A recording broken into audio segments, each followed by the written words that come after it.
in person, with a relationship, with a deep connection, which Moshe Tzvi forms and creates with his Talmidim through his shir in YU. And it's a tremendous zchus to have him here, for him to share Divrei Torah, and highly encourage you to pursue Rav Moshe Tzvi while you're still in yeshiva by listening to the shiurim on YU Torah, which there are, I don't know how many, probably in the thousands by now, of on all subjects, but specifically in Pnimius HaTorah, the deeper teachings of the Torah, and also Mir Hashem, you know, if you go to YU, to definitely check out Rav Moshe Tzvi. Without further ado.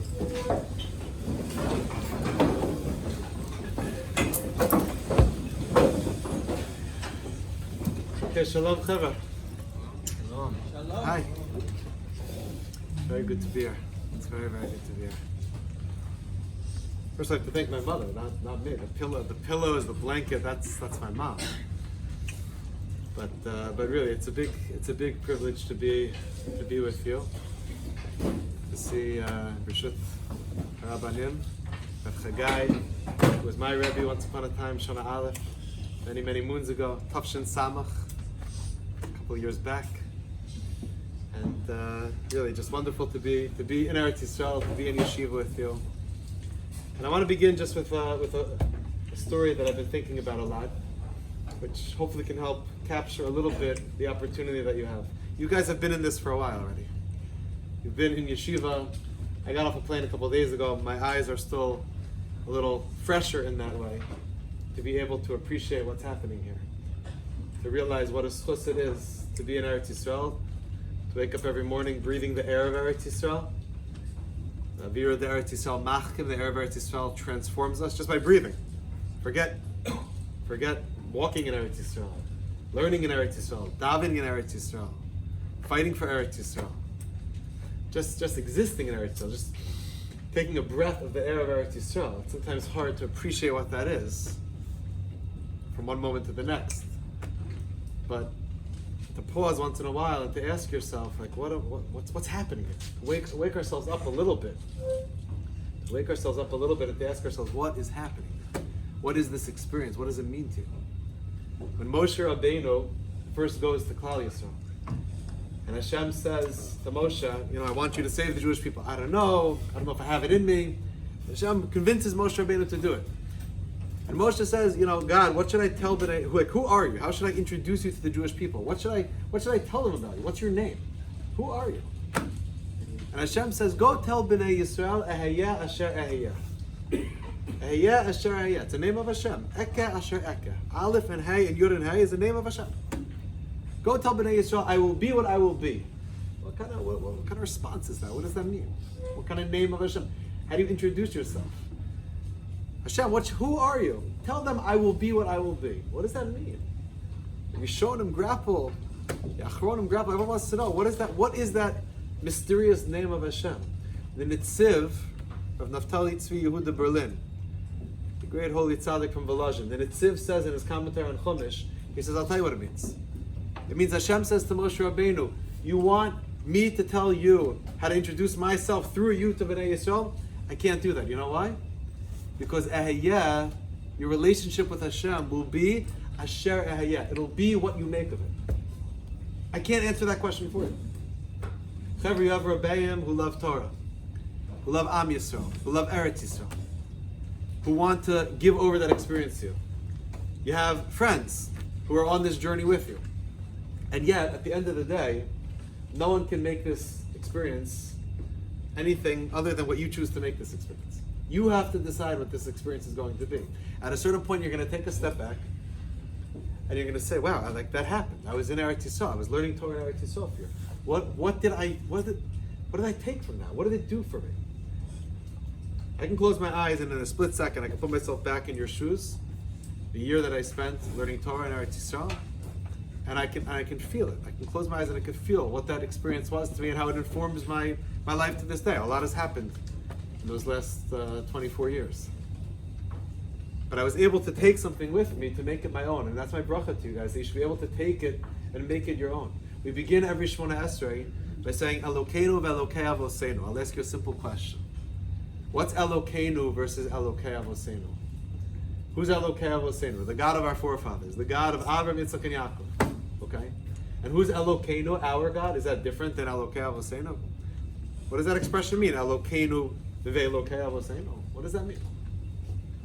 The Baal Shem Tov and other tzaddikim explained, because we have a Masorah, we have a tradition, we have what's been passed on to us from our parents and our grandparents and our great-grandparents, going back to the Avot and the Imahot.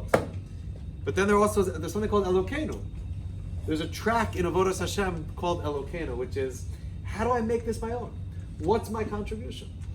What am I absorbing myself? What's my chiddush? What's my novelty? What am I adding? What am I doing to move the Jewish story forward? How am I making it my own? So the story that I was thinking about is the story with the Beis Yisrael, the Ger Rebbe. The Beis Yisrael, the Ger Rebbe, the fourth Ger Rebbe, had a chassid who wanted to bring him a gift. The fellow was in the printing business.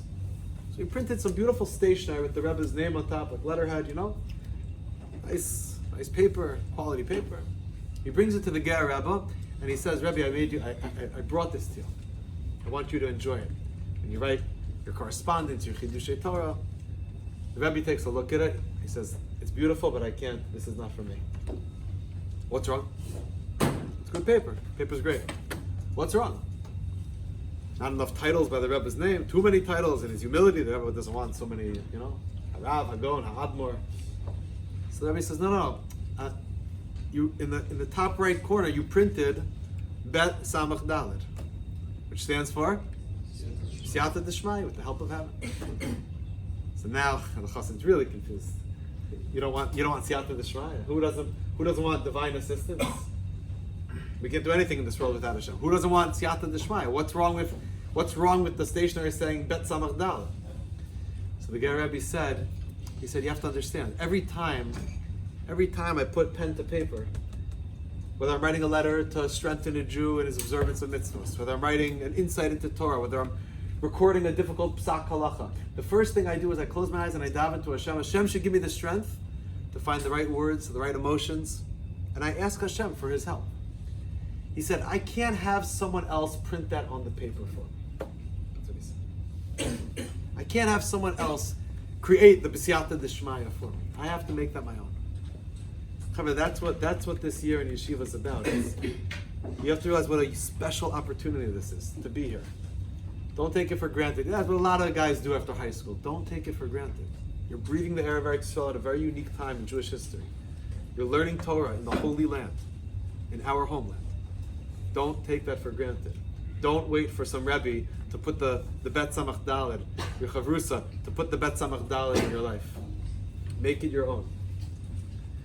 The very last teaching in Likutei Moharan, the very last piece recorded by Rabbi Nachman of Breslov, or recorded by a student, I should say, is a conversation between Rabbi Nachman of Breslov and one of his Hasidim about saying Tehillim. I imagine, like myself, many of you have been saying a lot of Tehillim. We've been davening hard. We're davening for the safety and security of Am Yisrael. What are we doing when we say Tehillim? What's the point of saying Tehillim? David HaMelech was a great poet. He wrote beautiful words. But a chassid once asked Rabbi Nachman, he said, why am I saying David HaMelech's words? Why do we do that? Klal Yisrael's in trouble, we grab our guns, we grab our Tehillim, and we take care, we get to work. Well, what's going on? Why am I saying David HaMelech's words? You hear someone's sick, lo aleinu. God forbid someone's injured. We say a parak of Tehillim for that person. What is it? Why am I using David HaMelech? Why can't I talk to Hashem in my own words? Rabbi Nachman of Breslov said to this Talmud, to this Chassid, She'ikar amirat Tehillim, lomar kol mizmori Tehillim al atzmo. Rabbi Nachman of Breslov said to this Chassid, if you're saying the Tehillim and you're just regurgitating David HaMelech's words, then you're not really saying Tehillim.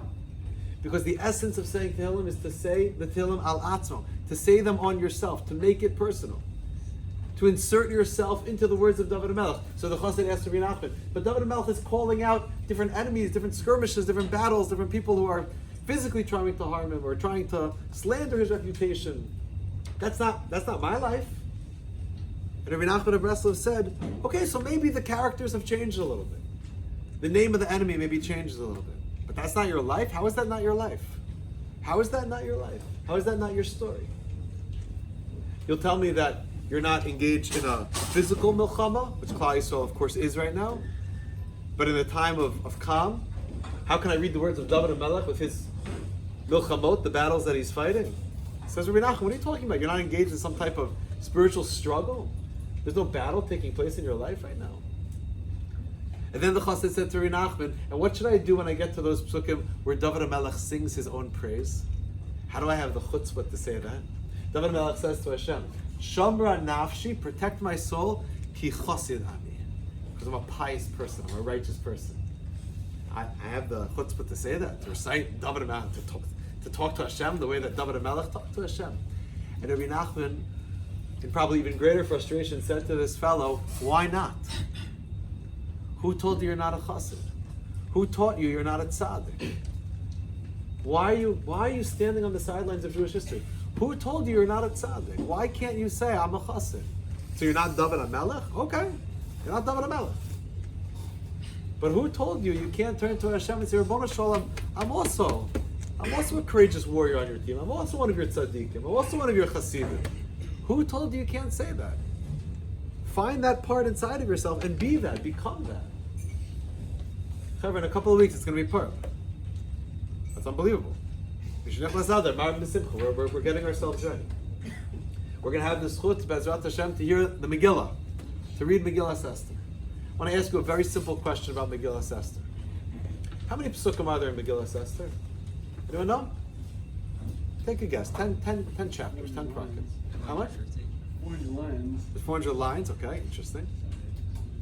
How many psukim you thinking? 10 chapters of Megillah Esther. 250. 250? Less than that. 167 psukim. Oh, that was my second. 160, that was good. Very good. 167 psukim. Okay, so okay, fine. So now you know that. 167. You got it in your head. You picked up a new Torah stat today. Great. And how many times does Hashem's name appear throughout the entire Megillah Esther? 0. 0, right? That you all know. 0. Not Yud Kei Vav Kei, not Elokim, not Shin Dalet and Yud, not Aleph Dalet Nun and Yud. So many different names of Hashem. Not one name of Hashem in the entire Megillah. Can I ask you why? It's a holy book. Hidden miracle. It's part of Tanakh. It's a hidden miracle. It's part of Tanakh. How could it be? Esther, anyone learning Maseches Megillah? Okay, right? Daf Zayin, Esther is negotiating. She's trying to get put into Tanakh. She's begging the Chachamim, Kitvuni Lidorot, write down my story. I want to be part of the story. I don't know. It's a whole deal in the Gemara, a whole discussion. Is there enough room to get you into Tanakh? We already have a couple of Malek, scenes, battles in Tanakh. Back and forth. Is Esther part of Kisvei HaKodesh? Is it a sacred text? In the end, Esther pushes her way in. It's a holy book. So friends, I ask you again, if it's such a holy book, why does Hashem's name not appear once in the book? Where is Hashem in the whole story? So you'll tell me, you read between the lines and you find the Kodesh Baruch Hu. Hashem's hiding in the story. 100%. 100%. But I'm asking simply, why is Hashem not right in front of you? I want you to think for a second, and I hope you have someone or an experience that comes to mind. And if not, I encourage you to seek out such an experience. I want you to picture for a moment the most impressive human being you've ever stood in the presence of. The person that you stood with the greatest sense of reverence in front of. The holiest tzaddik you ever met. A Jew who is Moser Nefesh from Klal Yisrael in a way that's like unfathomable. Picture someone really great. And picture for a moment what it's like, the feeling, the hergish you get when you're in the presence of such an outstanding personality. So I'll tell you how I feel when I'm around such people. I always feel very small. I feel like, wow, this person has like presence, You meet a person of like stature, right? They kind of like, they fill the space. And we almost sometimes in the presence of such greatness, we feel small. Sometimes when we feel the presence of the Rabbona Shalom in our life, we actually retreat a little bit because we say like, what am I going to contribute if a Kadosh Baruch Hu is present? Kadosh Baruch Hu's got this. Hashem's got it under control. He's the creator of the universe. He knows what he's doing. He's got a master plan. He has all the authority, all the power in the world. Hashem doesn't really need my partnership. Hashem's got this covered. And that's a terrible mistake. Because the Kadosh Baruch Hu gave us the Torah to partner with us. Hashem wants to be partners with us. Hashem wants us to take our role in this unfolding story very seriously. So I'd like to suggest, you know what Hashem did in Megillas Esther? You know what Esther did? As she's begging the Chacham, put this book into Tanakh, and like, I don't know, maybe yes, maybe no. Hashem, Kiviyachal, Hashem as it were, took a back seat. Hashem said, you know what? Leave me out of the story. Because if this story is too much about God, you know what happens sometimes? We become like just passive observers of this story. We're reading about the miracles that Hashem did. And of course, Ein Od Movado, everything's from Hashem. Make no mistake about that. But Hashem, in Megillah Esther, Hashem says, you know what, I'm gonna step back a little bit, and I'm gonna create a little more space for what? For you to write yourself into the story. The way Rabbi Nachman of Breslov said to that chassid, when you read David HaMelech's words, put yourself in the story, make it your story. Why should you be reduced to just like a footnote, or someone who's just watching or reading someone else's story? Why should it be that way? Megillas Esther is happening by Yamim Haim Bazman Hazeh. Was there ever a year in your life that hearing the Megillah, God willing, this Purim, has been more relevant? It's an old story. It's not an old story. There's a holy tzaddik who lives not so far from here, Avram Tzvi Kluger Shlit'a. Rav Kluger writes in his Sefer on Purim, he says the Megillah is not a Maisa Shahaya. It's not a thing of the past. It's a Maisa Shahoveh. It's a story that's happening right now. It's not foreign to us. A genocidal psychopath like Haman, calling for the destruction, saying out loud, I want to murder every man, woman, child, adult, elderly. Who does that? What type of sick person would say such a thing? And try to rally other people towards that cause. Chavra, hello, let's wake up a little bit. Is that not happening in the world? And the Mesiras Nefesh of Esther and Mordechai, to put their lives on the line to save Klal Yisrael, is that not happening? You all know people who are doing that right now. We all have friends, relatives, people. Klal Yisrael doing that right now. You read the Megillah, you have to put yourself into the story. Hashem says, I'm taking a back seat on this one. I'm leaving my name out. Not because Hashem's not there. Of course Hashem is there. But Hashem says, no, write yourself in. Where are you contributing? Where are you putting yourself into the story? This is an unfolding narrative. Where are you in the story? This is not a time to be sitting on the sidelines, just like scrolling through videos of other people who are in the story. Put yourself in the story, whatever that means, each of us in our own way. Put yourself into the story, write yourself in. Kisvuni lidoros, says Esther. Write me down for future generations. Make it possible for a Jew to experience by Yamim Haim what happened then. Bazman hazeh, make it your story. Chevra, make it your story. The Torah was given to you. The Torah wasn't given to some nomadic Jews at Har Sinai a long time ago. Every morning you wake up, Hashem says, here, take my Torah, run with it, do something with it. Change the world. I'm not Esther HaMelech. I'm not David HaMelech. Who says? Who taught you that? Why do you think that way? Why do we think so small of ourselves? Where's the sense of being big?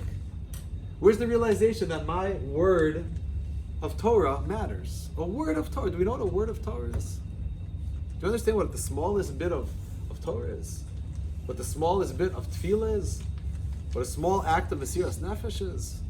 What an act of chesed, what a smile can do for someone. You greet someone who's having a difficult day with a smile, you can change someone's life. Why do we look at it as a small thing? They have a very deep explanation for the name Purim. Why is Purim called Purim? You read the Megillah, Al Shem HaPur. Pur, Gorel, a lottery, right? Purim. I saw a very interesting explanation. It almost sounds strange at first, so we don't have time to really learn the whole piece. It comes from a Hasidic work called the Sod Yeshar. He says, you know where the name Purim comes from? He says, Purim is Meilashon Perurim, which means crumbs. It's Purim with crumbs? Perurim? Crumbs? What do you mean crumbs? So I'll explain it with the story of a tzaddik from Yerushalayim of yesteryear, Rav Yaakov Moshe Chalap. You've heard of Rav Yaakov Moshe Chalap? Rav Yaakov Moshe Chalap was a Talmud of Rav Kook, a dear friend of Rav Kook, Zechet Tzaddik, V'Kadosh L'Bracha. Rav Yaakov Moshe Chalap, when he was a young man, he heard about a certain Rebbe in Yerushalayim who had a niggin that he would sing on Motzei Shabbos. Every Motzei Shabbos after Havdalah. A tune that they said went back to the Beis HaMikdash, that the Levium sang in the Beis HaMikdash. Imagine? You'd want to learn that tune if you knew such a tune was out there. Rav Yaakov Moshe Chalap decided, someone's got this niggin, I want to learn this tune. I also want to be able to sing it on Motzei Shabbos after I'm done. Rav Yaakov Moshe Chalap traveled to the home of this Hasidic sage. He came on a Motzei Shabbos. He tried to get in to watch the Rebbe make Havdalah so we could hear this niggin. Too many people were inside already, doors locked, you're not getting in. All right? That's not how Rav Yaakov Moshe Chalap operated. He went around the side of the house, he climbed up on the windowsill, he pressed his ear against the glass to be able to try to hear the niggin. He was able to hear the niggin. With a huge smile on his face, he acquired that tune, and for the rest of his life, every Motzei Shabbos, Rav Yaakov Moshe Chalap, Zechuso Yagen Aleinu. May his merit protect Klal Yisrael. A Jew never left Eretz Yisrael once in his life. Rav Yaakov Moshe Chalap sang that niggin on every Motzei Shabbos. When he would tell over the story, when the Talmidim told this story, they said, Rebbe, you climbed up on the windowsill. Oh, it's like degrading. Or come back next week, you'll get the niggin a different time. He climbed up on the windowsill to listen in, to hear a little tune. Rav Yaakov Moshe Chalap said, this is how he said it. And with this I understand why Purim is called Purim on a deeper level. He said, for a crumb of spirituality, it's always worth it. Rav Yaakov Moshe said, for a crumb of ruchnius, for a new tune that can help me be closer to Hashem, it's always worth it. Whatever it takes, it's worth it. Who knows what that little crumb is going to do? You read through the Megillah, there's like the standout moments, right? There's the big moments. But you start to read the Megillah more deeply, and you start to realize that every little crumb of it, every word of it, every move, everything that happens in the Megillah, every conversation that Mordechai overhears Big Son and Seresh talking about their plot against Achashverosh, every single thing, which on its own could be like, it's a small detail. It's not a small detail. It's transformative. It's a huge deal. So the same thing is when we do mitzvos, when we immerse ourselves in mitzvos, a word of tefillah, a word of Torah, a moment of shmiras halashon, you're about to speak lashon hara and you hold back, and maybe you're gonna share that nasty thing in 5 minutes from now, but those 5 minutes that you held back, do we know what that's worth? A moment of guarding your eyes, of looking away from something you shouldn't see, do we know what that's worth? The answer is we don't. It's a crumb. It's just a crumb. It's not a crumb. It's a big thing. It changes the world. It changes the world. Esther Amalka says, write me down for future generations. I want people to know in the future, and we're seeing it with our own eyes today, the awesome gevura, the strength, the commitment, the mesiras nefesh, the willingness for Jews to fight to save Klal Yisrael. You guys are in the story right now. You have to wake up to that and realize that in the deepest way. And ask yourself, how am I putting myself into this story? How am I immersing myself in this story? This partnership between me and HaKadosh Baruch Hu. I want to go back to the last couple of minutes that we have. I want to go back to a scene in last week's Parsha, the end of last week's Parsha. Very strange scene. Moshe Rabbeinu, we're back at Har Sinai. They're offering karbanos. Moshe Rabbeinu, the pasuk says, Moshe is gathering the blood of the karbanos in pitchers, in a basin. Moshe fills up his bucket with the blood of the karbanos. He divides the blood and sprinkles the blood partially on the Mizbeach, and some of the blood he sprinkles on Bnei Yisrael. It's a strange scene. I often ask students, like, do you remember the scene in the Torah where Moshe splashed Bnei Yisrael with blood? I'm like, that's a real scene in the Torah? Yes, Parshat Mishpatim. We just had it. Moshe Rabbeinu sprinkles blood on the Jewish people, making a covenant between Hashem, represented by the Mizbeach, and Bnei Yisrael. Rashi at the end of last week's Parsha, listen to this. Maybe some of you saw it. Maybe you remember it. Rashi at the end of last week's Parsha says, who divided the blood? Who split the blood? To put the blood on the Mizbeach, to put the blood on Bnei Yisrael. Who divided the blood? Says Rashi, anyone remember? Anyone see it? A Malach came down from Shemayim and divided the blood. A Malach split the blood. A Malach split the blood. Moshe couldn't divide the blood himself. The pasuk says Moshe took the blood. And Rashi has to say for the Gemara in Zvachim, a Malach came and split the blood. A Malach divided the blood. What's the pshat? Listen to this incredible insight, and start to believe in yourselves more deeply than you maybe have up to this point. Says the Koznitzer Magid, Hashem was saying to Bnei Yisrael, I want you to see this relationship as 50-50. Ask yourself, how much does Hashem do for me and how much do I do for Hashem? So you'll say, what do you mean? I don't know, it's like 99% Hashem and 1% me. My heart's beating in my chest right now. That's a gift that Hashem has given me at this moment. I breathe. My lungs have the ability to breathe air. That's Hashem doing for me. My eye has the ability to produce not just like a crude image, which would already be an incredible camera, better than any human creation, but to be able to create the images, to be able to see in color, to see in 3D, to be able to experience what we're able to experience with our physical eye. My father's an eye doctor. My father describes to you the wonders of the eye. It's an incredible thing. When the Chazon Ish wrote his sefer on Emunah and Bitachon, on believing in Hashem, you know what he writes about in the first paragraph? The wonders of the human eye. Because it's a pella. It's a wondrous thing. So Hashem gave all these things to me. So what did I do? What's my contribution? So I got up this morning and I was kind of tired because I went to bed too late last night, and I strapped on my tefillin. Wow, you did for the Rabbanu Shalom. We look at ourselves like crumbs. Hashem does basically everything, and I barely do anything. Hashem says, I don't want you to see it that way. I really don't want you to see it that way.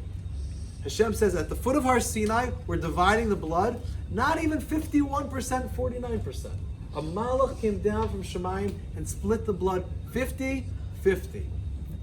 Because Hashem says, I want your 50 to be equal to my 50. We're not workers for Hashem, Chavra.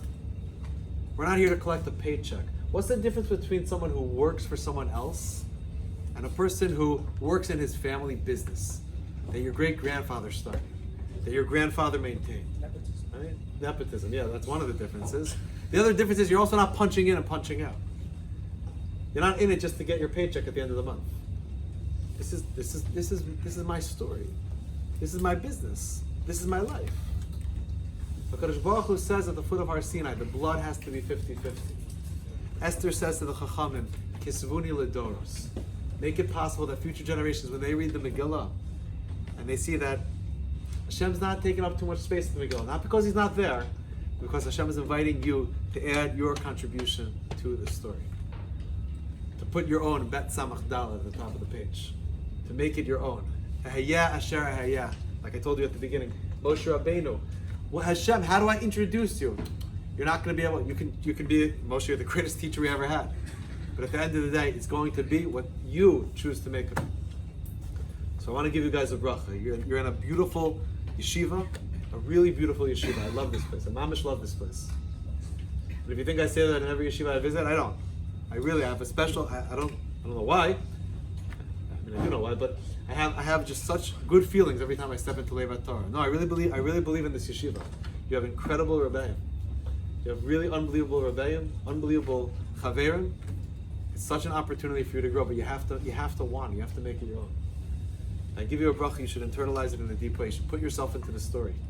Don't read Megillat Esther in a couple of weeks from now and say, wow, look how brave Esther was. Look at her self-sacrifice. Look at her commitment. Ask yourself, I want to be part of the story also. Because you can. Because you really can. Bezrat Hashem will be zocha, I hope we'll be zocha to learn Torah again. Maybe in YU. If you end up back in Chutz La'aretz, halavai here in Eretz Yisrael.